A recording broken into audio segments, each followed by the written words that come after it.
Hi, I'm Stacy, and if you are looking for a really good low-carb bread recipe, this is the one. I've used this to make grilled cheese sandwiches. I've used it for pulled pork sandwiches or even for French toast, and it's just perfect. So let me show you how it's done. The first thing I'm going to do is mix up 2 cups of almond flour. And I have 4 teaspoons of baking powder, 1 teaspoon of sea salt, and I'm just going to give this a little whisk before I add in my wet ingredients. I think you guys will really like this. Okay, now I'm going to add a 1/2 cup of melted butter and 8 eggs.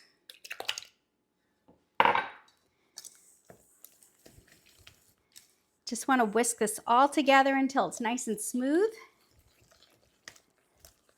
Okay, so I think that'll do it. Now the next thing I'm going to do is pour it in a foil-lined pan. Now I chose to foil line this and then slightly grease it because the bottom just tends to stick to it, so I want to avoid that. So anyways, let's go ahead and just pour it in the pan.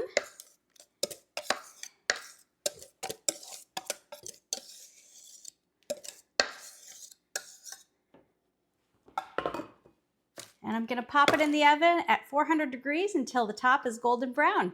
I'll be right back to show you what it looks like. The bread turned out perfect. It's nice and golden brown, and when you press on the top gently, it springs back into place the way it should.